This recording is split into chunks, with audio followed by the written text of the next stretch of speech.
Knowing how to position elements on a page to build layouts is just as important as understanding the box model components. So here, we're going to learn some of the basics of float positioning.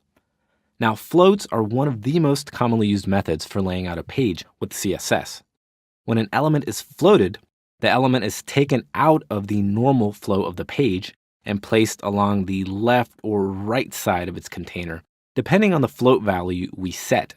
And that causes other elements to wrap around it. So back in our index.html file, the secondary content div on line 29 contains two nested divs, and each of them contain an image, an h3 element, a paragraph, and a list. Now currently, if we take a look at our layout, we can see how the two divs appear stacked. So what we're going to do is display the two divs as columns. So they're going to be laid out side by side in one row, and we're going to do that using floats. So first, let's go back to our HTML file and give each of the two divs a class. So we're going to scroll down to the div on line 30, and let's give this div a class of resorts. Next, let's scroll down to line 43, and we're going to give the second div the class tips. All right, so let's save our index.html file, and let's go back over to our style sheet.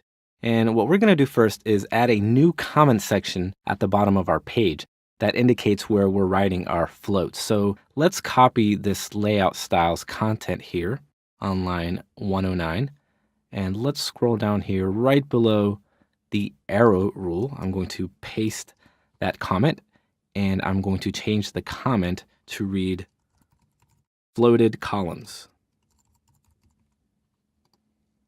And don't worry about this section here just yet. We're going to get to that in just a bit. So what we're going to do first is target both the resorts and tips columns and give them a width. So right under the floated columns comment, let's first target the resorts class. Then I'll add a comma, and we're going to also target the tips class. And let's give these columns a width, and we're going to make the width value 46.5%. So now when we save our style sheet and refresh the page, we can see how each of the two divs takes up 46% of the parent container. So now we're ready to lay them out side by floating them. So as I mentioned earlier, floats remove elements from the normal flow of the page. And as we saw earlier, in the normal flow of our page, the divs are stacked on top of each other vertically, since they're block level elements. So if we go back to our style sheet and right below the resorts and tips rule, if we target the tips column, then we give it a float property, and we make the float value the keyword right. When we save our style sheet and refresh the page, notice how the div positions itself or floats over to the right side of its container. And we can actually tell that it's taken out of the normal flow of the page since it's overlapping the footer content. And we'll fix that in just a bit. Now, since the resorts div here above is still in the normal flow of the page, it's taking up an entire line of content. And if we bring up the Chrome DevTools and inspect the div, we can see how the remaining margin area of the resorts div is what's taking up the rest of the line. So now if we go back to our style sheet and target that resorts column,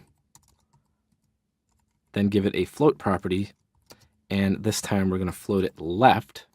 Now when we save our style sheet and refresh the page, we can see how the resort div on the left is now taken out of the normal page flow and placed along the left side of its container.